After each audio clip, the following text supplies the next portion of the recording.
আপনি আর যা ইচ্ছে তাই করুন, কিন্তু এই ঘর ছেড়ে আপনার যাওয়া হবে না, ব্যাস। তুমি সেই অধিকার হারিয়ে ফেলেছো ইমন। আমার উপরে জোর করার অধিকার তোমার আর নেই। আমি জোর না করলে কে করবে শুনি? কে করবে সেটা অন্য বিষয়, শুধু তোমার যে অধিকার নেই আমি তোমাকে সেই কথা জানালাম। ঠিক আছে, আমি জোর করব না, অনুরোধ তো করতে পারি। আপনি ওষুধ খেয়েছেন কিনা প্লিজ বলুন। হ্যাঁ খেয়েছি। রাতেও আরেকখানা ওষুধ খাওয়ার কথা আছে থাক। ডক্টর। তোমার কাছ থেকে আর কোনো ডিউটিফুলনেস আমি দেখতে চাই না। চলেই তো যাচ্ছেন। হ্যাঁ তো আর কি, কেউ আর কোনো ডিউটি ফলাবে না আপনার উপর। এতদিন যখন সহ্য করেছেন, আর 2টা দিন করুন। ভুল বলছো ইমন, এটা সহ্য করার কথা নয়, এটা আত্মসম্মানের প্রশ্ন। আমি আপনাকে জোর করলে আপনার আত্মসম্মানে লাগবে? অ্যাবসলিউটলি। বেশ, আমি আর আপনাকে জোর করব না, শুধু একটা অনুরোধ করছি। আজ আপনি এই ঘরে থেকে যান প্লিজ, এই ঘর ছেড়ে কোথাও যাবেন না। কেন? একজন পরপুরুষের সঙ্গে একই ঘরে থাকতে তোমার খারাপ লাগবে না? কি হলো হঠাৎ? হ্যাঁ, আপনি পরপুরুষ, কিন্তু এই পরপুরুষের সঙ্গে আমি 1টা বছর থেকেছি, তখন আরো 2টো দিন থাকবো। বেশ, তো আমি আপনাকে কথা দিচ্ছি, আপনি যখন আমার কাছ থেকে মুক্তি চাইছেন, আপনি যখন নিজের থেকে ট্রান্সফার চেয়েছেন, তখন ঠিক আছে, আমিও আপনাকে আর জোর করব না, আমিও আপনার জীবন থেকে সরে দাঁড়াবো। শুধু 2টো দিন আপনার কাছ থেকে সময় চেয়ে নিচ্ছি। এই 2টো দিন এই ঘরে থাকলে আমি তোমার কি এমন মহাভারত শুদ্ধ হয়ে যাবে? হ্যাঁ? ও, 2টো দিন আমি এখানে থাকলে তুমি তোমার ইমেজটাকে আমাদের বাড়ির লোকের সামনে ঠিকঠাক রাখতে চাইছো, ইমপ্রেশনটা ঠিক রাখতে চাইছো, তাই তো? ধরে নিন তাই। তোমার ইমেজ কি ঠিক আছে আদৌ? যা গেছে গেছে, যেটুকু আছে সেটুকু আমি ধরে রাখতে চাই। তাই আপনাকে অনুরোধ করছি, প্লিজ আপনি এই ঘর ছেড়ে যাবেন না। যদিও আমি এই ঘরে আজ থাকি, আমি নিজের ইচ্ছের বিরুদ্ধে থাকবো, নিজের ইচ্ছে থাকবো না। বেশ, এত কিছু যখন নিজের ইচ্ছের বিরুদ্ধে করেছেন, আরো একটা জিনিস করুন, আরো 2টো দিন সহ্য করে নিন আমাকে, এটাই বলতে চাই। আমি প্রমিস করছি, এরপর থেকে আর কোনোদিনও আপনাকে জোর করব না। আমি আজকের দিনটা এই ঘরে থাকলে তোমার ইমপ্রেশন ঠিক থাকবে বাড়ির লোকের সামনে। ধরে নিন তাই। ঠিক আছে, তাহলে আমি শুতে গেলাম, আমার পক্ষে আর দাঁড়িয়ে থাকা সম্ভব নয়। আপনার গা তো খুব গরম। জ্বর হলে গা গরম হয়, এটা নতুন কি আছে? আপনি ঠিক করে বলুন তো, আপনি ওষুধ খেয়েছেন কিনা, না হলে আমি ডক্টরকে ফোন করব। ডক্টর ফোন না করলে তুমি জানতেও পারতে না যে আমার জ্বর হয়েছে। এত বাড়াবাড়ি করো না তো। আমি কি করে জানবো বলুন তো? আপনি কি আমাকে নিজের থেকে বলেছেন আপনার জ্বর হয়েছে? আপনি সারাদিন আমার চোখের সামনে ছিলেন, আপনি তো দূরে দূরে ছিলেন, এই ঘরেও ঢোকেননি আপনি। আমি কি আপনার গায়ে হাত দিয়ে দেখবো আপনার জ্বর হয়েছে কিনা? বোঝার জন্য একটা চোখ চাই, একটা মন চাই মন। তোমার সেই চোখও নেই, সেই মনও নেই। তাই আমি তোমাকে অ্যাকিউজ করবো না, কিন্তু প্লিজ এই বাড়াবাড়িটা করো না, এইটুকু বলবো। আগে যেটা করেছিলে তার একটা লজিক ছিল, কিন্তু এটার কোনো লজিক নেই ইমন। আসলে কি বলুন তো, আপনি আমাকে কোনোদিনও বোঝেননি, আর আজও বুঝবেন না। ক্ষমা করো, আমি সত্যি তোমাকে আর বুঝতে চাই না ইমন। ঠিক আছে, বুঝতে হবে না, তবে এই জ্বরটা কিভাবে কমাতে হবে এখন সেটা দেখতে হবে। তোমাকে ভাবতে হবে না, ডাক্তার ট্রিটমেন্ট করছেন, উনি বুঝবেন, তোমাকে এ নিয়ে ভাবতে হবে না।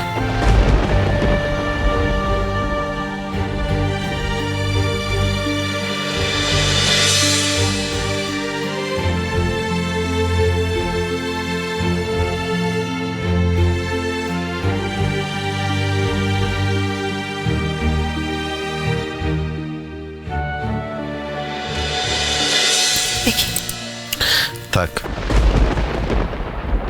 আমি এসব চাই না। আপনার কি চাই কি চাই না সেটা আমার জানার কোনো দরকার নেই। আমি যেটা চাই সেটাই হবে। না, হবে না। সেটা আগের বার হয়েছিল যখন আমি হাসপাতালে ছিলাম, কিন্তু এখন আমি সেটা কিছুতেই হতে দেব না। আর যদি তুমি জোর করো তাহলে আমি বাধ্য হব এখান থেকে চলে যেতে।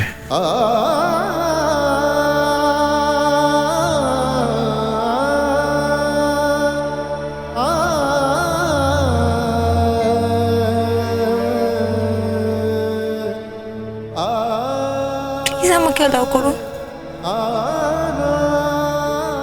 আমি তো একজন বুড়বি ডক্টর। আমি আমি এরকম কাজ করতে শিখে গেছি। আমি বাড়িতে থাকতে আমি আপনাকে জলপট্টি দেবই। আপনি আমাকে আটকাতে পারবেন না। আপনি মারুন, বকুন, যা ইচ্ছে তাই করুন, আমি আপনাকে জলপট্টি দেবই।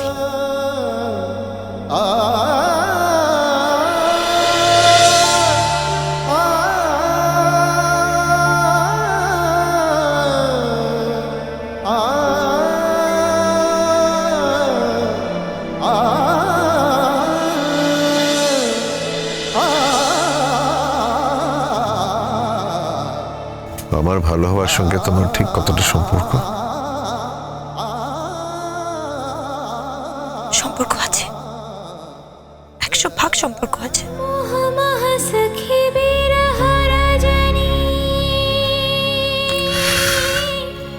কেন?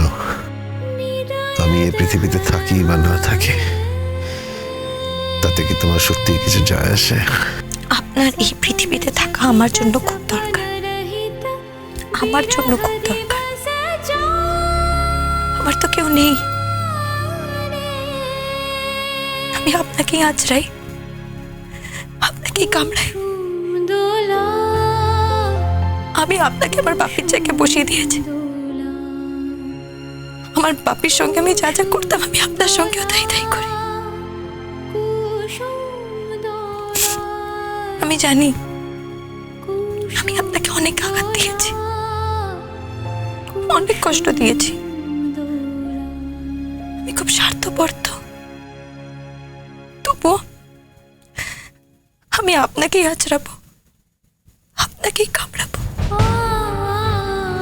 আপনার উপরই আমার যত অভিমান সব দেখাবো।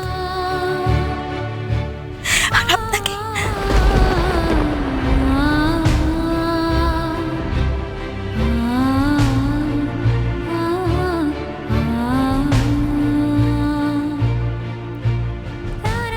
আমাকে জলপট্টিটা দিতে দিন প্লিজ।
আপনি আমাকে অপমান করছেন।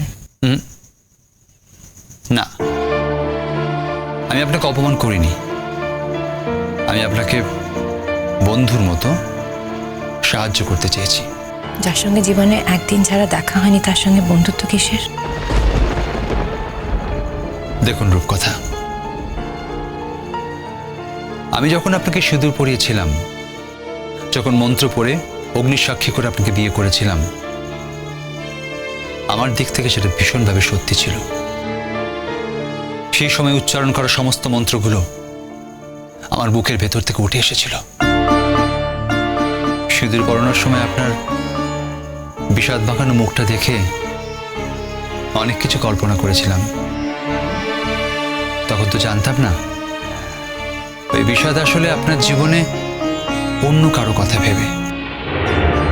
ওই বিষাদ একটা মেয়ের তার বাপের বাড়ি ছেড়ে চলে আসার বিষাদ নয়। আপনি সত্যিটা জানতে চাইলেন, তাই বললাম। দেখুন, আপনার সঙ্গে অফিসিয়ালি আমার ছাড়াছাড়িটা হয়ে গেলে আমি নিশ্চয়ই বাড়ি ছেড়ে চলে যাব, আর তখন আপনাদের কারোর সঙ্গে আমার আর দেখা হবে না। এবারের লোকেরা নিশ্চয়ই ভুলেই যাবে যে রূপকথা বলে কারোর সঙ্গে কোনোদিন আলাপ হয়েছিল। আমারও হয়তো কোনোদিন আর মনে পড়বে না যে এবারের কারোর সঙ্গে আমার কোনোদিন কোনো যোগাযোগ ছিল।